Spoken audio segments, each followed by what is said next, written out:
نؤمن به ونتوكل عليه ونعوذ بالله من شرور أنفسنا ومن سيئات أعمالنا من يهده الله فلا مضل له ومن يضلله فلا هادي له ونشهد أن لا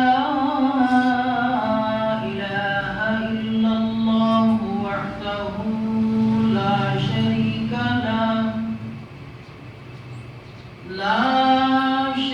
له ولا نظير له ولا وزير له ولا مشير له ولا معين له وصل على سيد الرسل وخاتم الأنبياء وعلى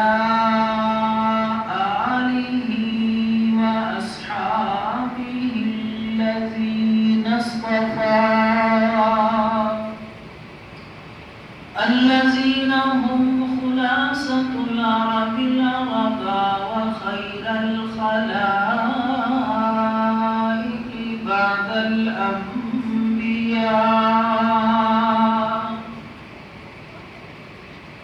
أما بعد فأعوذ بالله من الشيطان الرجيم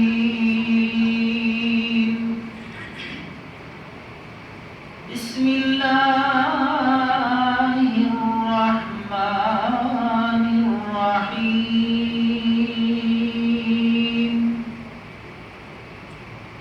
شهر رمضان الذي أنزل فيه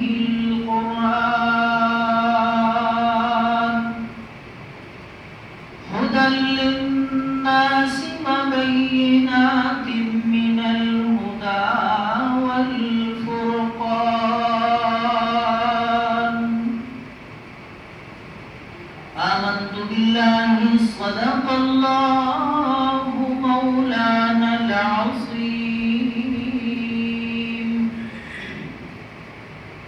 وصدق رسوله النبي الأمي الصادق الأمين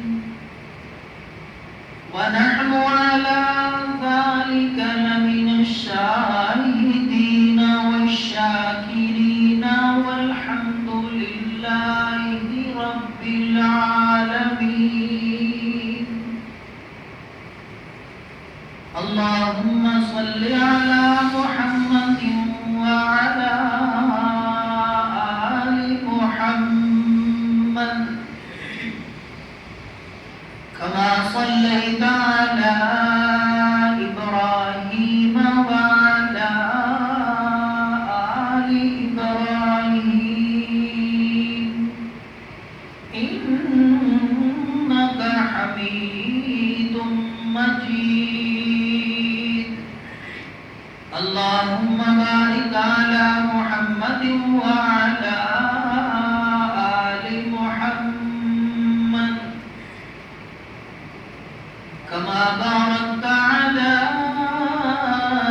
إبراهيم وعلى آل إبراهيم إنك حميد مجيد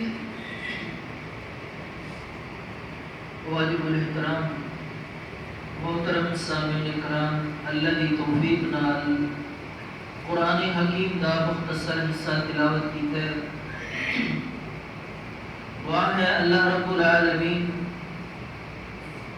کو صحیح بیان کر سکن دی توفیق عطا فرمائے اور سانو سارے آخری دم تک اپنے سچے دین کے اتے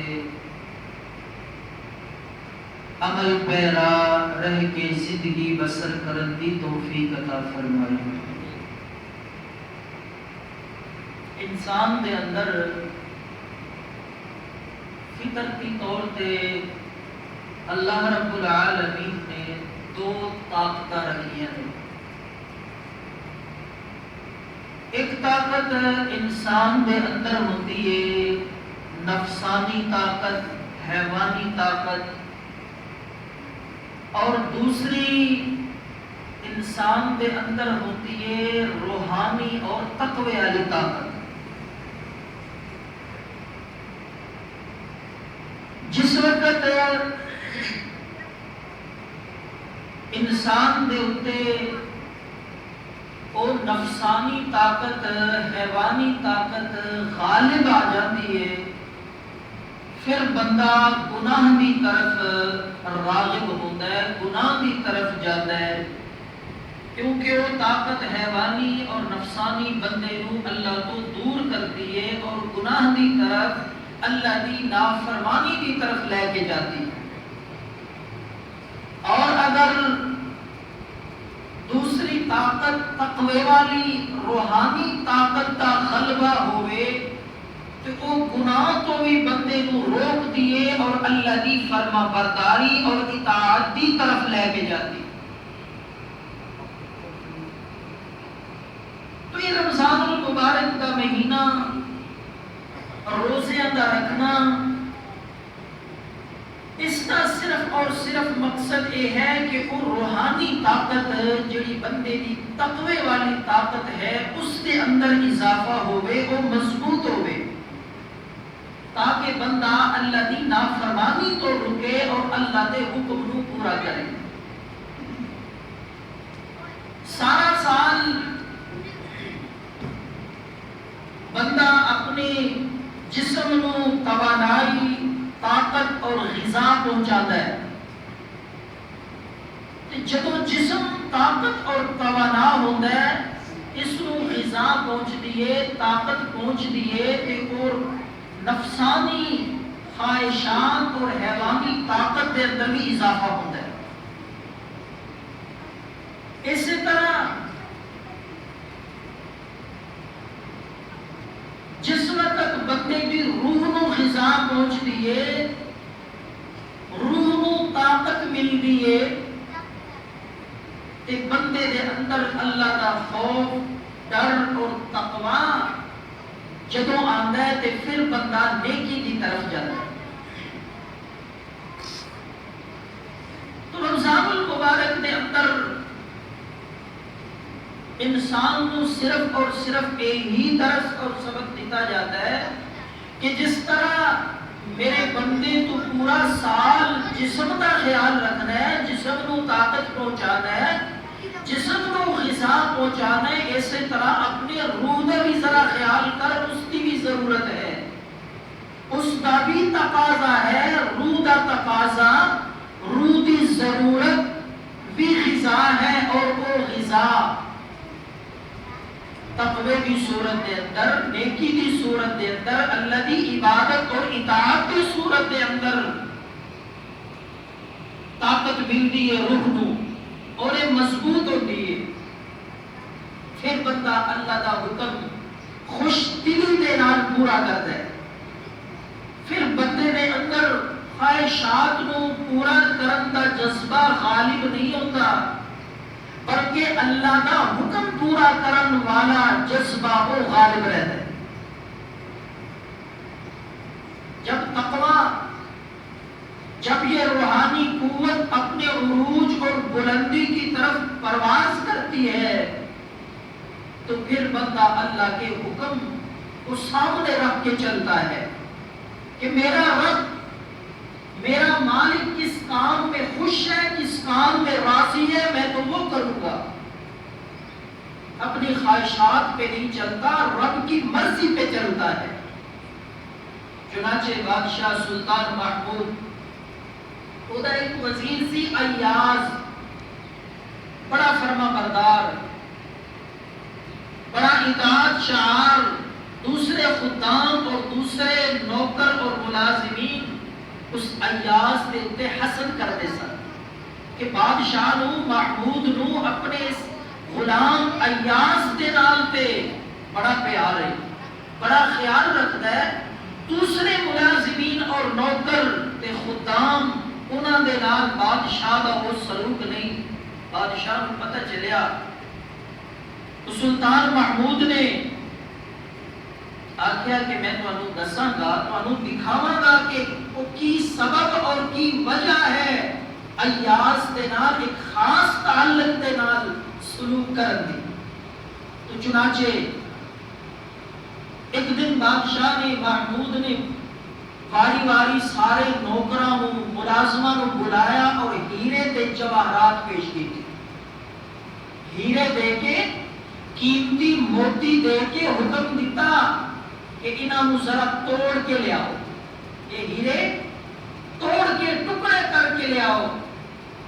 تو دوسرے نوکر اور خادم جدوں انہاں نو حکم ملیا تو وہ اپنا فلسفہ پیش کرن لگ پے، اپنی رائے دین لگ پے کہ بادشاہ سلامت یہ تو بڑے قیمتی ہیں، بڑے مہنگے ہیں، آپ انہیں توڑوائیں گے تو نقصان ہوگا۔ تو یہ رائے اور یہ مشورے دینے لگے، جس کی بھی باری آئے، جس نوکر جس خادم کو بھی محمود بلائے تو وہ بھی یہی مشورہ یہی فلسفہ پیش کرے کہ یہ بڑی قیمتی ہیں، انہیں نہ توڑا جائے۔ لیکن جب باری آئی ایاز کی تو سلطان محمود نے وہی ہیرے قیمتی موتی ایاز کو دیے اور حکم دیا کہ ذرا انہیں توڑ کے لاؤ۔ تو ایاز نے ایک لمحے کی بھی دیر نہیں کی، فوراً توڑ کے بادشاہ کے سامنے رکھ دیے۔ بادشاہ نے بلایا وزراء کو بھی، ملازمین کو بھی، اور ان کے سامنے محمود پوچھتا ہے ایاز سے کہ ایاز یہی موتی یہی ہیرے میں نے دوسرے ملازموں کو پیش کیے کہ توڑ کے لائے جائیں۔ انہوں نے تو اپنی اپنی رائے پیش کی، اپنا فلسفہ پیش کیا کہ یہ قیمتی ہے، انہیں نہ توڑا جائے۔ اے ایاز، جب میں نے تمہیں حکم دیا تو نے فوراً ان ہیروں کو کیوں توڑ دیا؟ تو بڑا خوبصورت جواب دیا ایاز نے۔ ایاز کہتا ہے کہ اے بادشاہ سلامت، مجھے ان ہیروں کی قدر و قیمت کا علم نہیں کہ یہ کتنے قیمتی ہیں، میرے سامنے اہمیت ہے وہ آپ کے حکم کی اہمیت ہے۔ میں نے کہ آپ کو حکم کو، میں نے آپ کے حکم کو مانا ہے، اس کو اہمیت بھی ہے۔ تو اللہ بھی یہ چاہتے ہیں کہ میرا بندہ اپنے ذہن اپنی عقل کو استعمال نہ کرے، جب میرا حکم آ جائے اس کو سامنے رکھ کے ہر وقت میرے حکم کو پورا کرنے کے لیے تیار رہے۔ یہ اللہ چاہتے ہیں، یہی تقوی کا تقاضا ہے کہ بندہ اللہ کے حکم کو سامنے رکھے۔ تو یہ کیفیت، ایمان کی یہ سطح اور پوزیشن اسی وقت حاصل ہوگی جب ہم کوشش کریں گے۔ انسان اس اپنی روحانی طاقت کو، تقوی والی طاقت کو مضبوط کرنے کی، اس میں اضافہ کرنے کی کوشش کرے گا اور محنت کرے گا تو بندے کے اندر اللہ کے حکم کو پورا کرنے کی اہمیت آئے گی۔ تو یہ رمضان المبارک، ماہ مبارک اللہ رب العالمین نے اسی لیے عطا فرمایا کہ بندہ جس طرح اس ماہ مبارک میں، رمضان المبارک میں میرے حکم کو اہمیت دیتا ہے، میری اطاعت اور فرما برداری کرتا ہے، اپنے اندر تقوی پیدا کرنے کی کوشش کرتا ہے، اسی طرح میرا بندہ پورا سال متقی اور پرہیزگار بن کر اور فرما برداری کا، اطاعت کا پیکر بن کر زندگی گزارے۔ اور جو کام بھی کرے بندہ، خوش دلی کے ساتھ، اخلاص کے ساتھ کرے، ریا سے بچتا ہوا، دکھلاوے سے بچتا ہوا۔ اسی لیے تو اللہ رب العالمین نے فرمایا الصوم لی انا اجزی بہ، یہ روزہ، یہ روزے والا عمل، یہ روزے والی عبادت ایک ایسی عبادت ہے جس میں ریا نہیں، جس میں دکھلاوا نہیں۔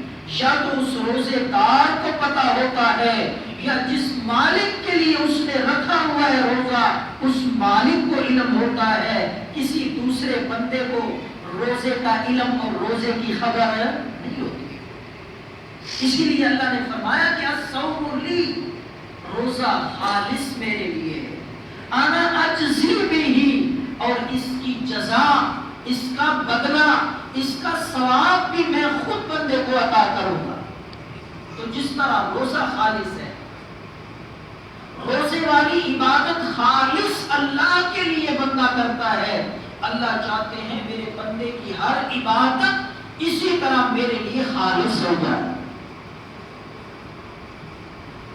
نماز ہو وہ بھی خالص اللہ کے لیے، سجدہ کرے تو صرف اللہ کے لیے، خائبانہ حاجات مشکلات میں پکارے تو خالص اللہ کی ذات کو، نظر و نیاز یعنی مالی عبادت کرے تو وہ بھی صرف خالص اللہ کے لیے۔ اللہ چاہتے ہیں بندے کا عقیدہ بھی خالص ہو اور بندے کا عمل بھی خالص اللہ کے لیے ہو۔ یہ تقاضا ہے، یہ مطالبہ ہے ہر مسلمان سے اللہ کہ عقیدہ اور عمل خالص ہو جائے۔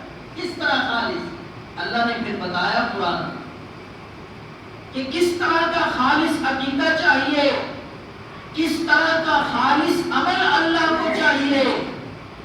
تو اللہ فرماتے ہیں آ میرے بندے میں تجھے بتاتا ہوں کس طرح کا عمل خالص مجھے مطلوب ہے، مجھے مقصود ہے۔ اللہ فرماتے ہیں آ جانا تیرے گھر سے تجھے مثال دیتا ہوں، جب تو برتن لے کر، خالی برتن لے کر بھینس اور گائے کے نیچے بیٹھتا ہے، اللہ فرماتے ہیں اس کے تھنوں سے خالص دودھ تیرے برتن میں جس طرح میں ڈالتا ہوں اس میں خون کی ملاوٹ نہیں ہوتی، گوبر کی بو اور رنگت کی آمیزش بھی نہیں ہوتی۔ فرمایا وَإِنَّ لَكُمْ فِي الْأَنْعَامِ لَعِبْرَةً، اللہ فرماتے ہیں ان چوپاؤں میں، ان گائے اور بھینسوں میں تمہارے لیے بڑی عبرت ہے، بڑا سبق ہے۔ نسقيكم مما في بطونه من بين فرث ودم لبنا خالصا، اللہ فرماتے ہیں اس بھینس کے اندر خون بھی ہوتا ہے، گوبر بھی ہوتا ہے، یہ ساری آلائشیں موجود ہوتی ہیں، ان کے باوجود اللہ فرماتے ہیں میرے بندے تیرے برتن میں جب میں دودھ ڈالتا ہوں وہ خون کے رنگت سے بھی پاک ہوتا ہے، گوبر کی آلائش اور بدبو سے بھی پاک ہوتا ہے۔ نسقيكم مما في بطونه، ہم تجھے پلاتے ہیں، مہیا کرتے ہیں، لبناً خالصا، خالص دودھ۔ تو اسی طرح میرے بندے تیری عبادت بھی ہونی چاہیے تو خالص، ریا سے دکھلاوے سے پاک ہو، کسی اور کے لیے نہ ہو، صرف اللہ کی ذات کے لیے۔ کیونکہ دکھلاوا اور ریا ایسی بیماری ہے کہ جس عمل میں بھی آ جائے ریا اور دکھلاوا عمل کو برباد کر کے رکھ دیتا ہے۔ اللہ کے پاک پیغمبر تشریف لائے، ایک دفعہ مسجد نبوی میں صحابہ کرام بیٹھے ہوئے ہیں،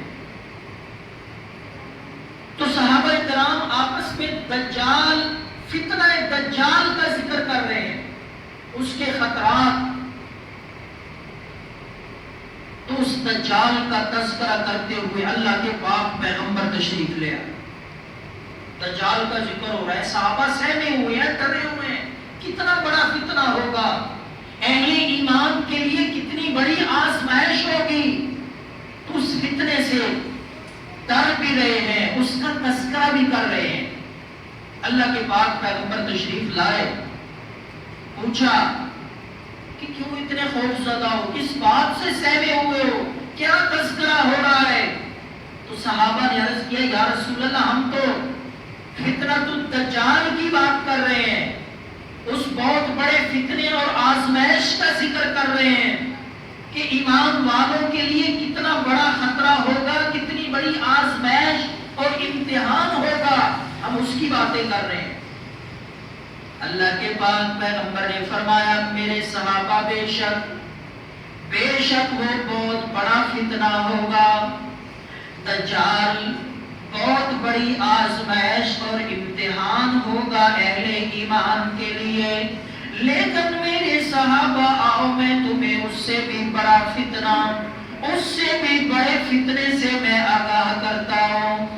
اللہ کے پاک پیغمبر نے فرمایا جب بندہ نماز پڑھتا ہے، اللہ کی عبادت کرتا ہے، اس عبادت میں اگر ریا آ جائے، دکھلاوا آ جائے، نمائش آ جائے اور بندہ اپنے سجدے کو لمبا کر دے اس لیے کہ لوگ تعریفیں کریں گے، لوگ بڑا نمازی کہیں گے، بڑا متقی، بڑا پرہیزگار کہیں گے، یہ خیال آ گیا ذہن میں، یہ نمائش کا، ذہن میں یہ ریا کا تصور، دکھلاوے کا تصور آ گیا. اللہ کے پاک پیغمبر نے فرمایا میرے صحابہ یہ ریا اور دکھلاوے والا فتنہ دجال سے بھی بڑا فتنہ ہے. اس حدیث سے بھی ہمیں یہ سبق ملتا ہے، کوئی بھی عمل کرے، جو بھی عبادت کرے تو خالص اس کے لیے اللہ کی رضا کے لیے. ایک تو بات میں نے عرض کی کہ جو بھی کام کرے اللہ کا حکم پورا کرے خوش دلی کے ساتھ، اپنے رب کی رضا حاصل کرنے کے لیے ہم ہر وقت تیار رہیں، مستعد رہیں، خوش دلی کے ساتھ اللہ کے احکامات کو پورا کریں. دوسری بات کہ اخلاص کے ساتھ، اللہ کی رضا کے جذبے کے ساتھ، اخلاص کے ساتھ ہم اپنا ہر عمل کریں، اس میں دکھلاوا اور ریا نہ ہو. جس طرح روزہ دکھلاوے اور ریا سے پاک ہوتا ہے، اسی طرح بندے کا ہر چھوٹا اور ہر بڑا عمل ریا اور دکھلاوے سے پاک ہونا چاہیے. تو یہ قوت، یہ طاقت، یہ جذبہ اس وقت آئے گا جب وہ روحانی طاقت مضبوط ہوگی، وہ تقوی والی روحانی طاقت قوی ہوگی، تو یہ چیزیں اس وقت آئیں گی. اگر غلبہ ہوگا نفسانی طاقت کا، حیوانی طاقت کا بندے کے اوپر غلبہ ہوگا تو پھر یہ عظمت، یہ مرتبہ اور مقام حاصل نہیں ہوگا. تو اس کے لیے بندے کو محنت کرنی پڑے گی. اس روحانی طاقت کو مضبوط کرنے کے لیے، تقوی کو بلندی کے مقام پہ پہنچانے کے لیے اس نفس کا مقابلہ کرنا ہوگا. یہ دونوں طاقتیں آپس میں ٹکراتی ہیں. میں مثال دے کے عرض کرتا ہوں کہ جب بندے کے اندر، انسان کے اوپر وہ طاقت غالب آ جاتی ہے، حیوانی، نفسانی، تو اس کا نتیجہ کیا ہوتا ہے؟ اور جب یہ دوسری طاقت، روحانی طاقت، تقوی والی طاقت غالب آ جاتی ہے تو اس کا نتیجہ کیا ہوتا ہے؟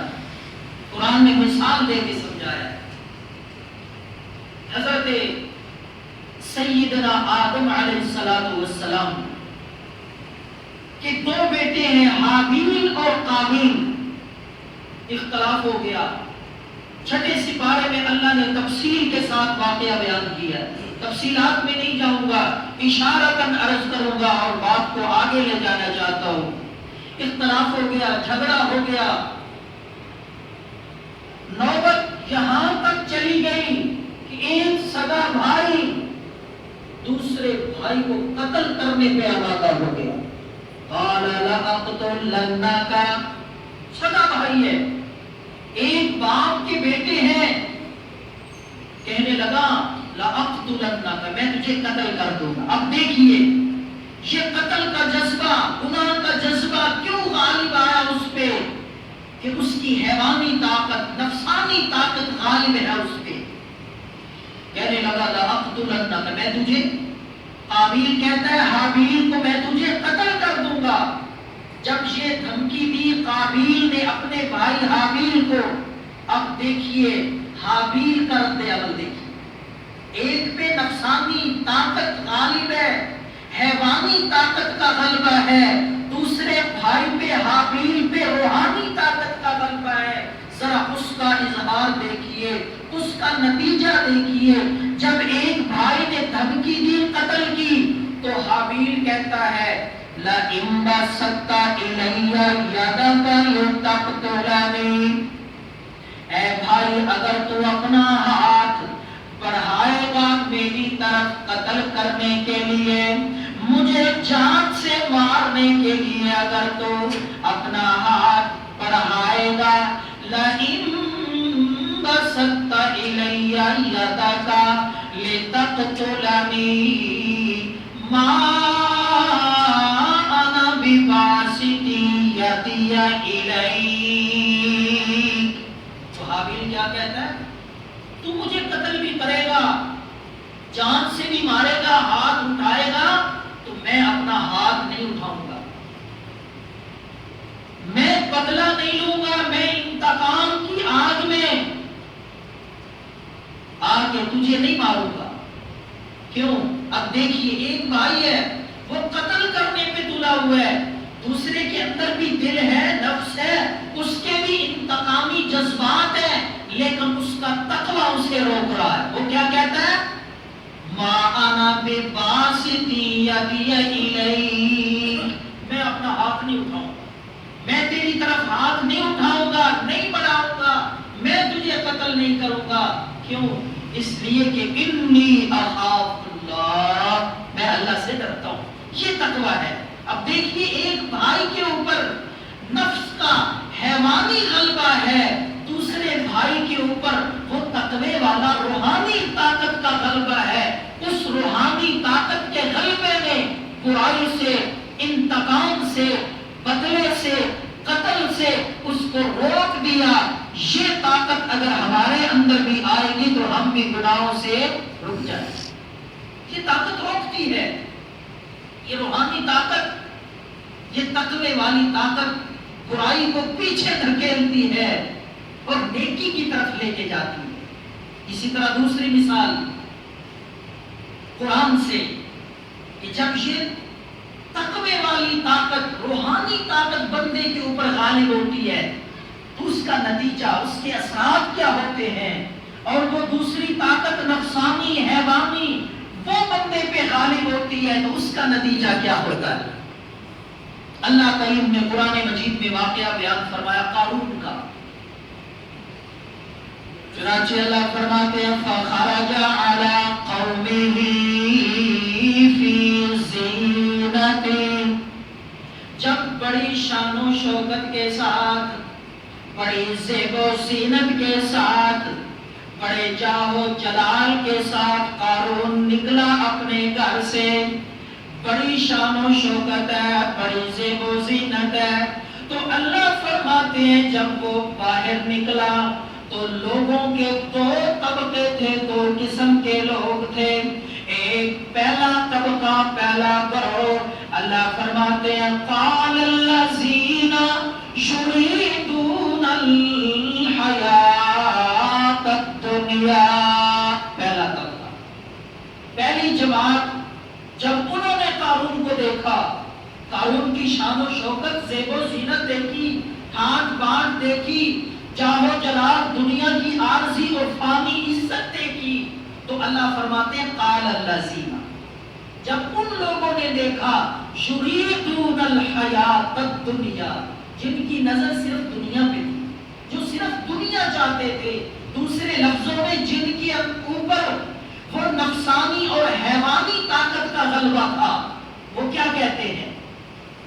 یا لیت لنا مثل ما اوتی قارون، اللہ فرماتے ہیں وہ کہنے لگے ہائے افسوس، کاش ہمارے پاس بھی اتنی دولت ہوتی، ہماری بھی یہی زیب و زینت ہوتی، ہمیں بھی یہی شان و شوکت، یہی جاہ و جلال، یہی مقام اور دنیاوی مرتبہ ہمیں بھی حاصل ہوتا۔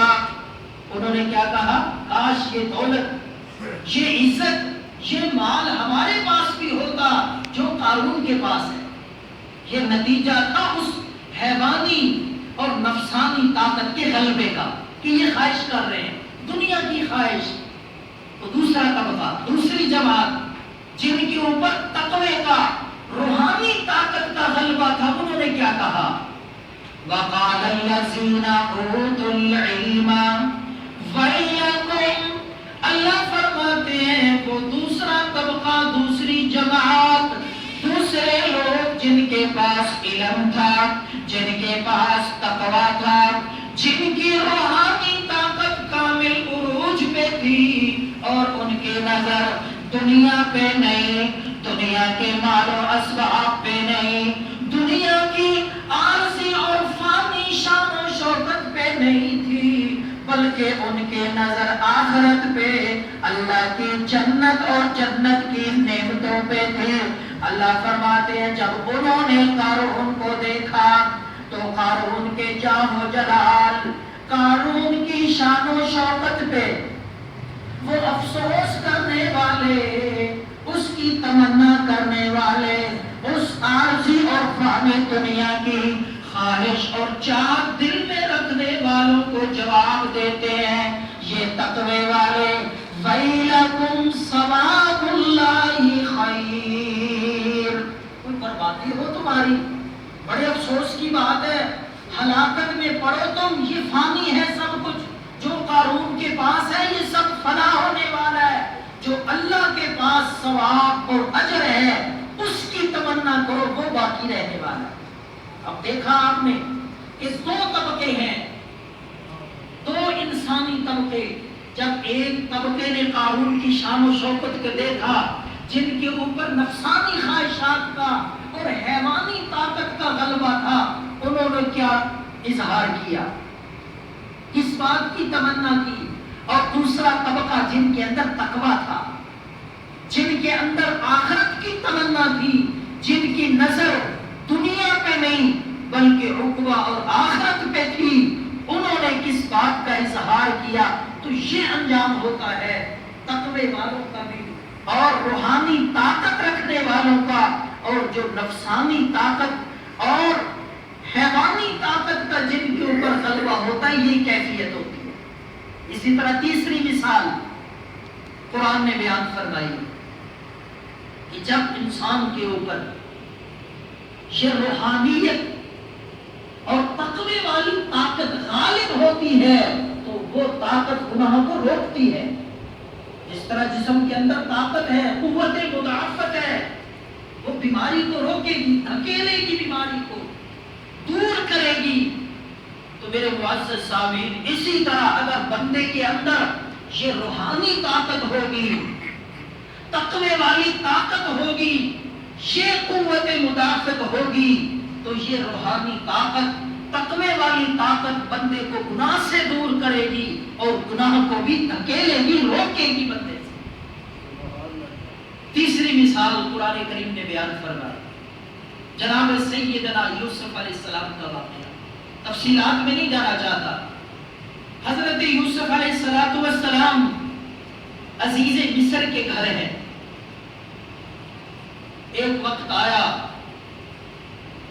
کہ عزیز مصر کی بیوی نے پورے طور پہ جناب سیدنا یوسف علیہ السلام کو غرغلانے کی، پھسلانے کی کوشش کی اور دعوت گناہ دی، گناہ کی طرف مائل کیا، بلایا اور پورا انتظام کر کے، تالے لگا کے، دروازے بند کر کے، ہر قسم کے خطرات سے اپنے آپ کو بظاہر محفوظ سمجھ کے دعوت گناہ دیتی ہے، لیکن دوسری طرف وہ شرم و حیا کا پیکر، وہ تقوی کا اور روحانی طاقت کا پہاڑ جناب سیدنا یوسف علیہ السلام موجود ہے۔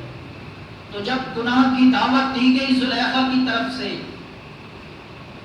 تو حضرت یوسف علیہ السلام کا کیا جواب تھا؟ یہ نتیجہ تھا اس روحانی طاقت کا، تقوی کے غلبے کا۔ جب تقوی کا غلبہ ہوتا ہے اور بندے کے اوپر وہ روحانی طاقت غالب ہوتی ہے تو گناہ خود بخود بندے سے دور چلا جاتا ہے، اور گناہ سے بندہ اپنے آپ کو بچا لیتا ہے اس روحانی طاقت کی برکت سے۔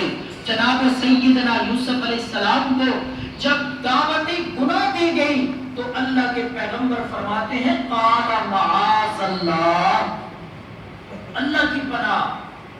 اب دیکھیے ذرا سوچیں، حضرت سیدنا یوسف علیہ السلام انسان ہیں، اللہ کے بندے ہیں، اللہ کے پیغمبر ہیں، گناہ کرنے کے سارے اسباب موجود ہیں، کسی قسم کا ڈر، کسی قسم کا خطرہ، کسی قسم کی کوئی ممانعت نہیں ہے، لیکن باوجود اس کے حضرت سیدنا یوسف علیہ السلام کا تقوی آپ کو اللہ کی نافرمانی سے روکے ہوئے۔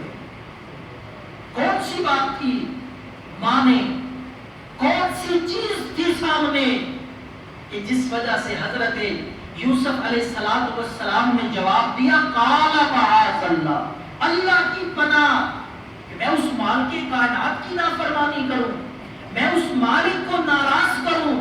تو میرے محترم سامعین، یہ نتیجہ تھا اس روحانی طاقت کا، اس تقوی کی طاقت کا۔ تو خلاصہ کلام یہ ہے، جتنی میں نے گفتگو کی، اللہ رب العالمین بھی یہ چاہتے ہیں کہ میرے ہر بندے کے اندر وہ تقوی آ جائے، ہر مومن اور ہر مسلمان کے اوپر وہ نفسانی اور حیوانی طاقت غالب نہ ہو، بلکہ روحانی اور تقوی والی طاقت غالب آ جائے، تاکہ بندہ میری نافرمانی سے بچے، میری حکم عدول سے بچے اور گناہوں سے بچ کے میرا متقی اور پرہیزگار بندہ بن جائے۔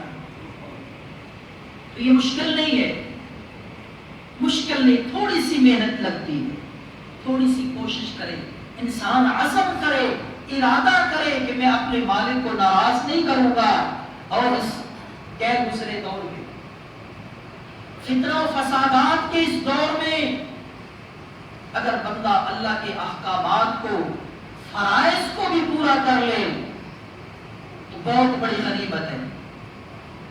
تھوڑی سی محنت کر کے بندہ اللہ کو راضی کر سکتا ہے۔ ایک دیہاتی آدمی آیا،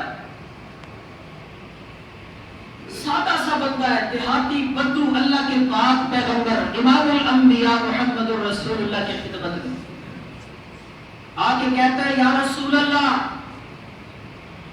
لا اصوم الا لشہر، اے اللہ کے پاک پیغمبر میں لمبے چوڑے نفلی روزے تو نہیں رکھتا، لا اصوم الا لشہر، ہاں جب رمضان آتا ہے تو رمضان المبارک کے روزے میں پابندی سے رکھتا ہوں، نفلی روزے رکھنے کی طاقت نہیں ہے، میں وہ فرضی روزے رمضان کے وہ میں رکھ لیتا ہوں۔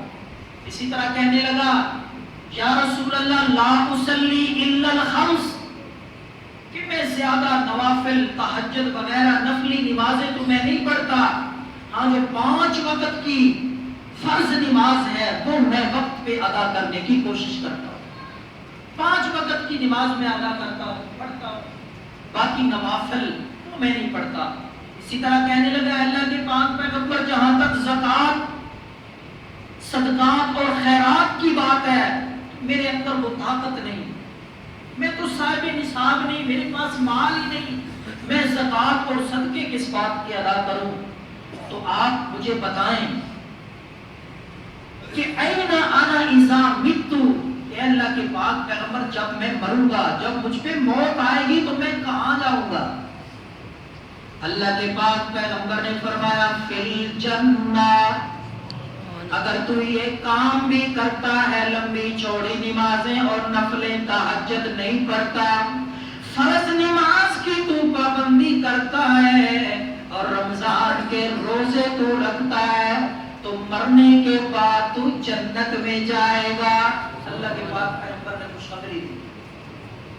جب یہ بات فرمائی نا اللہ کے پاک پیغمبر نے کہ پھر جنت تو جنت میں جائے گا، تو وہ سادہ آدمی، دیہاتی آدمی، وہ بدو کہنے لگا معاکا یا رسول اللہ، کیا آپ کے ساتھ میں جنت میں جاؤں گا؟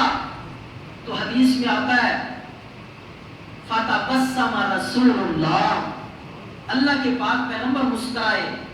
آپ صلی اللہ علیہ وسلم ہنس پڑے کہ بڑا بھائی تو سمجھدار ہے، بڑا تیز ہے کہ جنت بھی چاہتا ہے اور جنت بھی محمد رسول اللہ کے ساتھ چاہتا ہے. جی یا رسول اللہ، جنت تو پھر وہ ہو کہ آپ کے پڑوس میں ہو، آپ کا دیدار بھی ہوتا رہے. اور ہر صحابی کا یہ جذبہ تھا کہ یا رسول اللہ اگر جنت میں آپ کا دیدار نہ ہوا تو ہم کہاں جائیں گے؟ اللہ کے پاک پیغمبر نے حوصلہ دیا، تسلی دی، بشارت دی، اور جس وقت بھی تم چاہو گے اللہ تمہیں میرا دیدار کرا دے گا. تو وہ بدو کہتا ہے یا رسول اللہ کہ ماں کا آپ کے پاس میں جنت میں رہوں گا، آپ کے پڑوس میں جنت ملے گی مجھے. اللہ کے پاک پیغمبر نے فرمایا نعم معیا ان حفظت قلبک من اثنین. 6 باتیں آپ نے ارشاد فرمائی. مختصر عرض کر کے اجازت چاہتا ہوں. اللہ کے پاک پیغمبر نے فرمایا ہاں تجھے میرے ساتھ ہی جنت ملے گی اگر ان حفظت قلبک من اثنین، تو اگر اپنے دل کی حفاظت کر لے 2 چیزوں سے، اپنے دل کو 2 چیزوں سے اگر تو بچا لے. پہلی چیز آپ نے فرمایا الغل والحسد، کھوٹ اور حسد سے اپنا دل پاک کر لے. مشکل ہے کہ ہر مسلمان کے لیے ہمارے دل میں قدر ہو، ہم حسن ظن رکھیں، دوسروں کو اپنے سے بہتر سمجھیں. نہ جانے اللہ کے ہاں کون مقبول ہے کون مردود ہے. ہو سکتا ہے دوسرے کا عمل اللہ کے ہاں قبول ہو اور میری تاجتیں اور میری نمازیں بھی اللہ قبول نہ کرے. تو اللہ کے پاک پیغمبر نے فرمایا اپنے دل کو 2 چیزوں سے پاک کر لے، الغل والحسد. ایک تو کھوٹ نہیں ہونا چاہیے تیرے دل میں، دوسرا کسی مسلمان کا حسد نہیں ہونا چاہیے. تیرا دل پاک اور صاف ہو دوسرے مسلمانوں سے. دوسری بات آپ نے ارشاد فرمائی ان حفظت عینیک من اثنین، اگر تو اپنی آنکھوں کو 2 چیزوں سے بچا لے، اپنی آنکھوں کی حفاظت کر لے 2 چیزوں سے. ایک تو فرمایا النظر الی ما حرم اللہ، کہ وہاں نہ دیکھ جہاں دیکھنے سے اللہ نے منع کیا ہے، جہاں دیکھنے کو اللہ نے حرام قرار دیا ہے وہاں تیری نظر نہیں اٹھنی چاہیے. کسی غیر محرم کی طرف، کسی اجنبی عورت کی طرف تیری نظر نہیں جانی چاہیے. دوسرا آپ نے فرمایا ما تزدری بہ ما مسلما، کسی مسلمان کو حقارت کی نظر سے بھی نہ دیکھنا. کسی مومن کو، کسی مسلمان کو اپنی آنکھوں میں حقیر نہ سمجھنا. اپنی آنکھوں کو ان 2 چیزوں سے بچا لے. ایک تو غلط نظر، غیر محرم کی نظر سے بچا لے. دوسرا مسلمان کو حقارت کی نظر سے نہ دیکھنا. اگر یہ 2 چیزیں تیرے اندر آ جائیں. تیسرا آپ صلی اللہ علیہ وسلم نے فرمایا ان حفظت لسانک من اثنین، اگر اپنی زبان کو 2 چیزوں سے تو بچا لے تو معی فی الجنہ، جنت میں تو میرے ساتھ جائے گا. اپنی زبان کو 2 چیزوں سے بچا لے. ایک تو آپ صلی اللہ علیہ وسلم نے فرمایا الغیبت، غیبت سے بچا لے. دوسرا فرمایا الکذب، اور جھوٹ سے اپنی زبان کو محفوظ رکھ. ان 2 باتوں سے اپنی زبان کو بچا لے. اپنے دل کو 2 باتوں سے پاک کر لے، اپنی آنکھوں کو 2 باتوں سے پاک کر لے تو معی فی الجنہ، تو جنت میں میرے ساتھ جائے گا. اب بتائیں مجھے جنت میں جانا مشکل ہے آسان ہے؟ تھوڑی سی محنت ہے کہ ہم اپنی روحانی طاقت کو بڑھانے کی کوشش کریں. سارا سال جس طرح جسمانی غذا کا خیال رکھتے ہیں، جسم کو طاقت اور قوت پہنچاتے ہیں، جس سے ہماری نفسانی طاقت، حیوانی طاقت میں اضافہ ہوتا ہے، اسی طرح ہم روحانی طاقت میں اضافہ کرنے کی کوشش کریں، ذکر کے ذریعے، نماز کے ذریعے، اللہ کی یاد کے ذریعے، اللہ کے احکامات کو پورا کرنے کے ذریعے، تو ہماری روح کو طاقت پہنچے گی، غذا پہنچے گی، پھر اللہ ہمیں گناہوں سے بھی بچائے گا اور اللہ کی اطاعت اور فرما برداری پر بھی ہمارا دل کرے گا۔ دعا ہے اللہ رب العالمین ہمیں جو سنایا کہ عمل کرنے کی توفیق عطا فرمائے۔ وآخر دعوانا